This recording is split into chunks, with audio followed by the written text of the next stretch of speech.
here? You know what? This is just like a breath of fresh air. I'm not kidding. I think it's been day 5, day 6. I don't even know what day it is, to be honest. But it's just everyone's in it for the right reason. Everyone's in it. You have great energy. You have great people.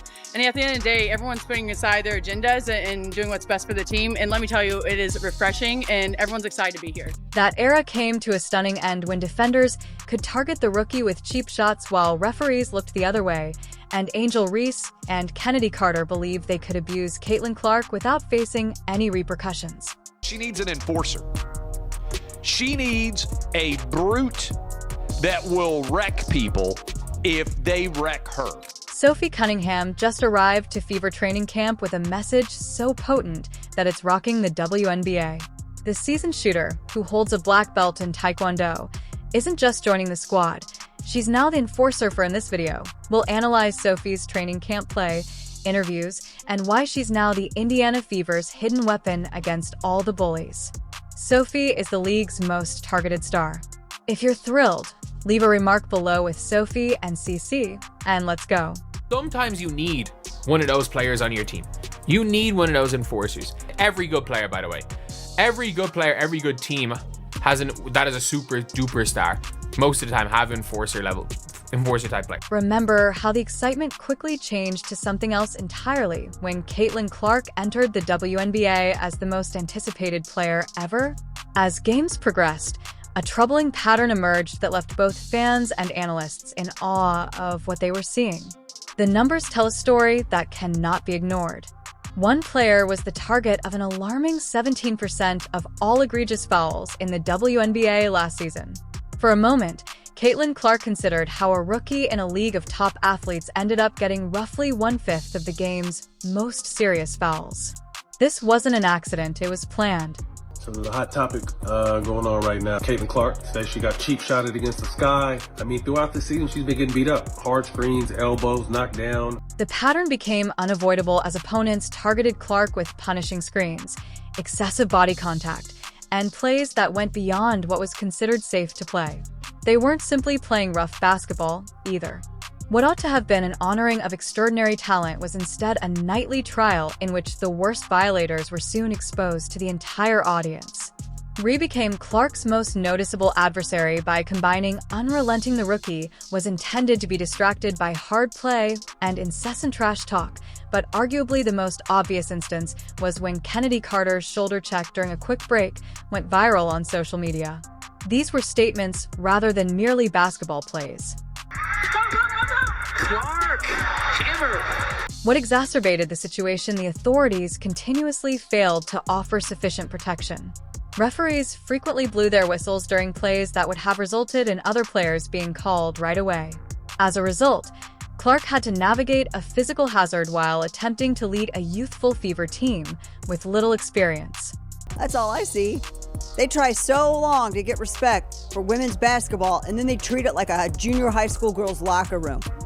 Junior high school girl antics on the court. Even though Clark endured treatment that would have caused many veterans to file public complaints, she never once used her media platform to criticize officials or opponents. Instead, she put her head down and played through the contact with a level of professionalism that belied her rookie status, but the toll was evident in her performance, body language, and most importantly, her ability to play her natural game.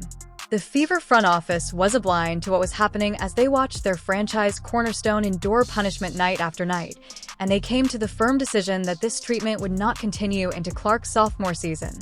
It was a deliberate choice to build a team especially designed to safeguard their star, not just to add skill. She needs an enforcer, and if it ain't gonna be me, Michelle Rappaport, where is Charlize Oakley? Doesn't her team have a Zavaria McDaniels or a Rakisha Mahorn? She needs a goon on her team, because when your star player that's bringing so much money, so much attention to the league, and it's a collective, it's a bunch of them, it's been brutal. This was done to convey to the league as a whole that attacking Caitlin Clark would now result in immediate repercussions, not only to win more games. The Fever were not only assembling a team, they were erecting a stronghold around their most prized asset. However, the question of who would spearhead this new protective mindset on the court remained.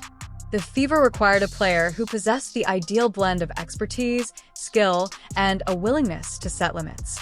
They discovered their answer in a 6 feet 1 inch dynamo with a black Taekwondo belt and a reputation for never backing down from conflict. Caitlin Clark was getting hit a lot. She was getting hit a lot early, and they needed their Charles Oakley. You've got that in Sophie Cunningham. Enter Sophie Cunningham was a player whose reputation preceded her, but until she took the microphone at the training camp that preceded her career, no one really knew her ultimate purpose in Indiana. Just consider that behind the Fever's 37.8% 8% three-point shooting is something considerably more essential to the Warriors' mindset and a message that went viral throughout the league. I think that's what they were doing in the offseason. They were trying to get winners, people who know how to compete, people who want to win, and put that together with experience, people who have championships. And so when you have that type of combination, and us kind of young bucks, I'm kind of a tweener, and then you have the vets, you're just trying to be a sponge, you're trying to learn, you're trying to be good now, but at the end of the day, you're trying to be the best when it's preseason, right? And so that's why you have those vets, is so you can learn from them. They've been around the game for a really long time, and that's kind of the refreshing part about being on this team, is that everybody wants to learn, and so everyone's dialed in. Reporters were expecting the customary platitudes about fresh starts and team objectives when Cunningham entered her first Fever media session, but instead they heard 6 words that sent a ripple through the basketball community. "I'm here to make sure no one takes cheap shots at our players."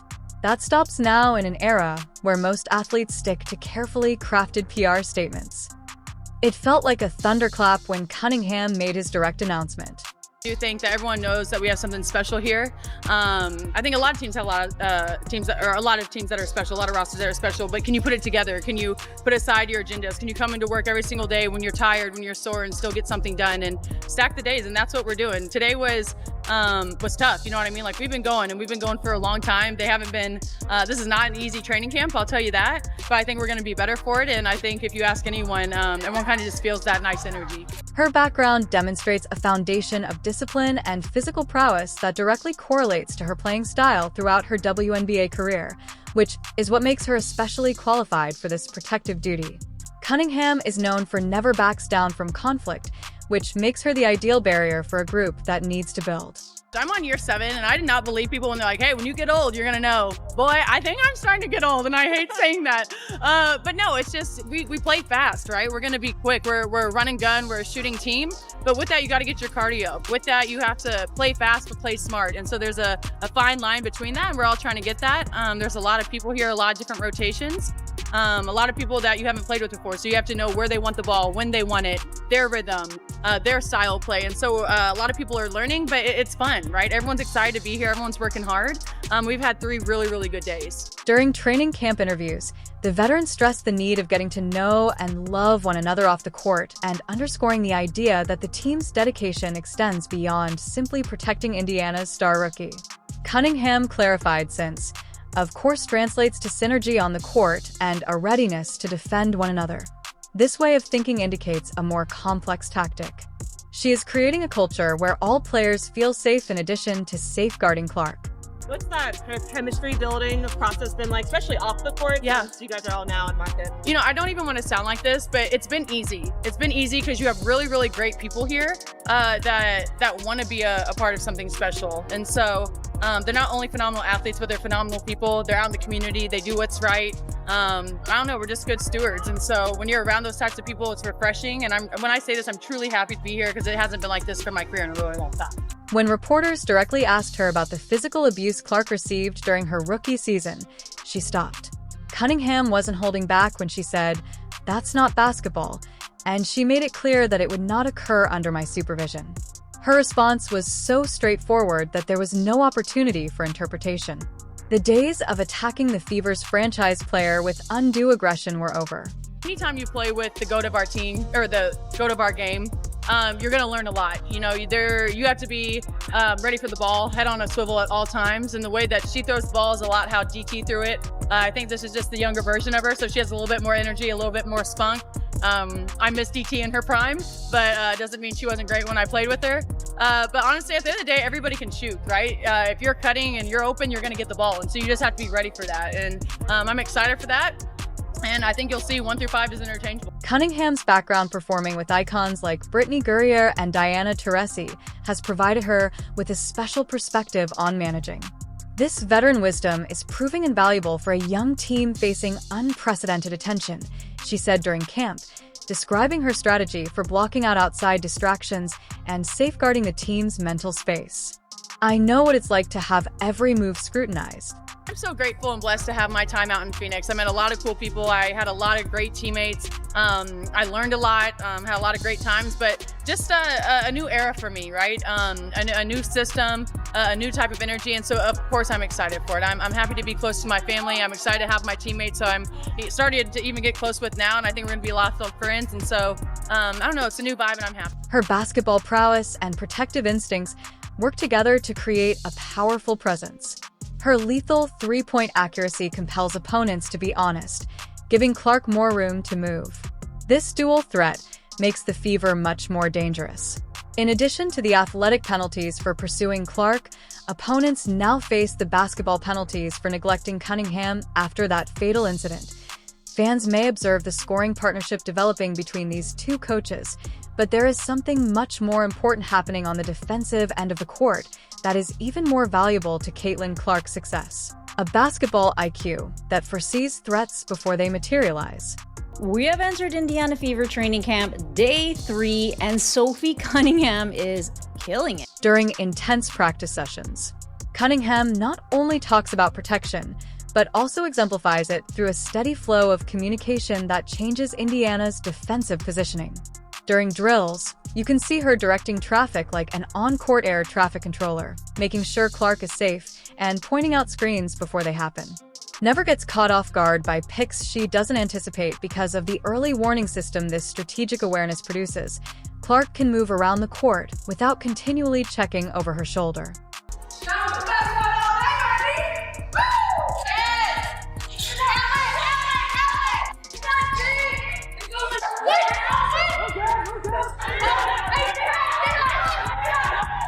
During scrimmages, the practice film creates an engaging narrative. By continuously calling out positions, predicting attacking actions, and arranging the whole defensive unit to function as a single unified force, Cunningham not only responds to defensive breakdowns, but also completely prevents them. This proactive strategy allows Clark to concentrate fully on her offensive game without worrying about the source of her next hit.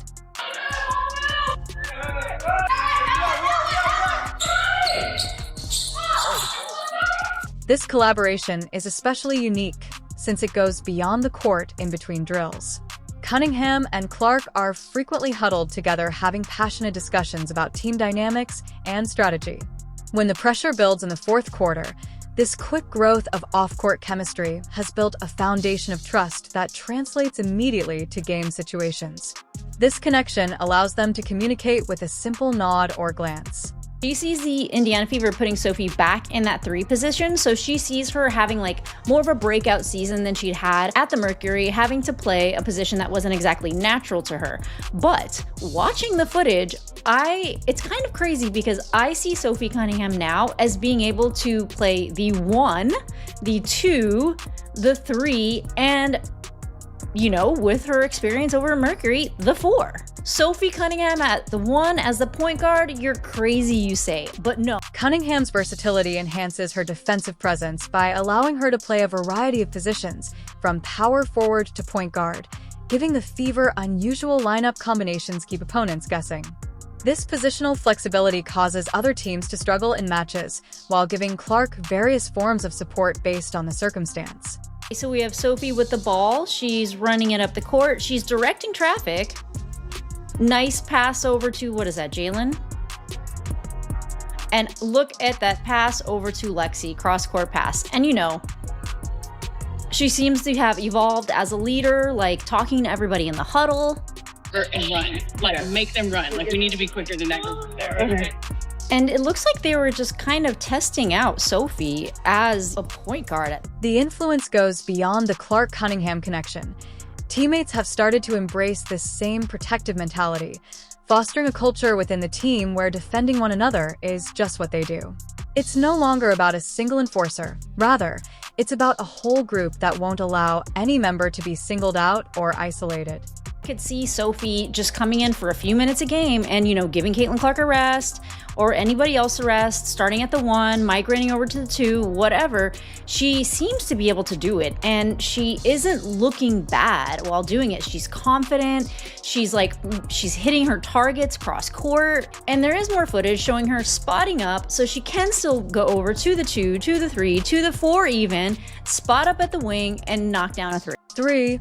This protective team culture's knock-on consequences have produced a mathematical conundrum that no opposition coach can resolve when you construct. The Fever aren't just building for the future anymore. They're coming for everything right now. What exactly are opponents supposed to do when they have a defensive wall around the most explosive offensive talent in a generation?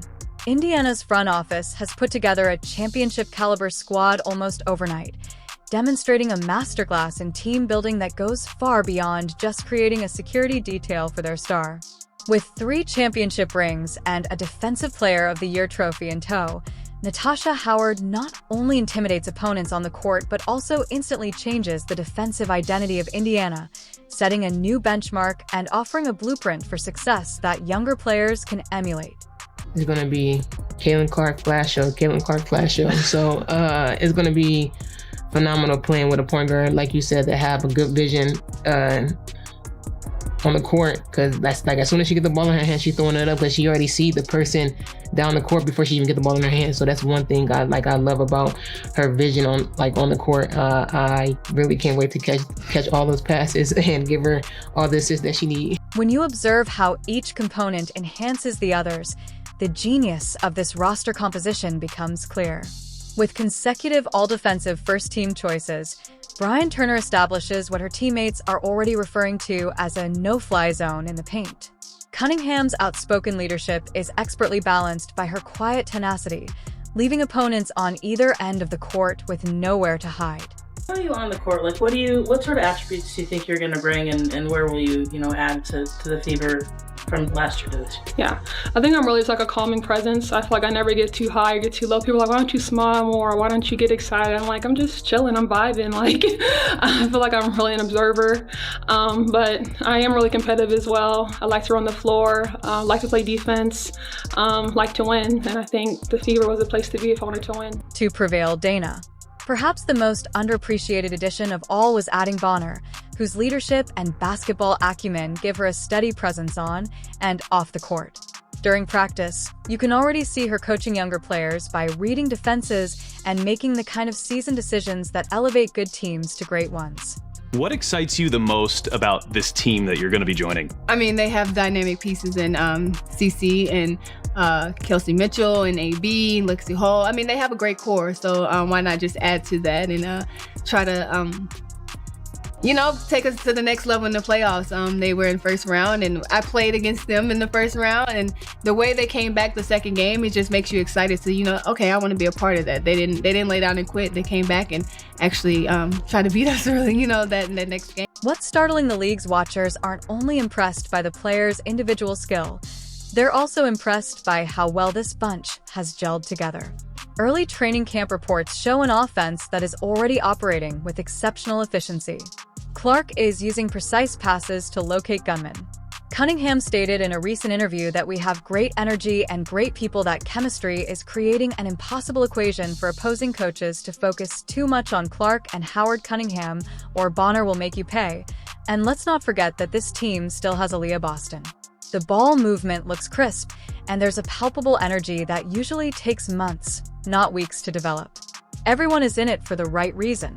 Lexi Hall and Kelsey Mitchell play. There is no longer a workable defensive plan against this roster, and the club is honest enough that Clark can still destroy you. It says the Fever depth without training camp rookie contracts. At the 1, Caitlin, Sophie, Sid, Kelsey. At the 2, Kelsey, Lexi, Sophie, Caitlin. At the 3, DB, Lexi, Sophie. At the 4, Flash, Bree, Dantas, DB, Sophie. And at the 5, AB, Dantas, Bree, and Flash. Don't see Sophie at the 5. I'm excited to return to Indiana and bring my experience and toughness to the team, Howard said, perfectly capturing this dual timeline. The Five Fever have compressed what should be a multi-year rebuilding project into a single off-season. What makes this transformation so remarkable is that they're positioned to compete for a playoff spot immediately while simultaneously building toward a dynasty. Howard also emphasized the immediate focus on winning and competing at the highest level.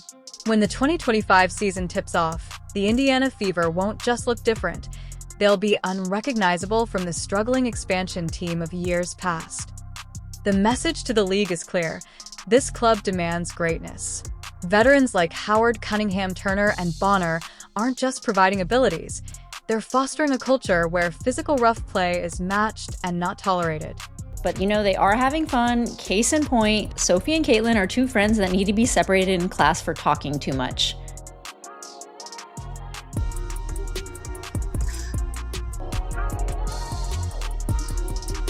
That's actually become a meme online, like the Caitlin dancing. However, as you can see, they are enjoying themselves. Two friends named Sophie and Caitlin are required to be separated in class because they talk too much, which has even led to an internet meme of Caitlin dancing.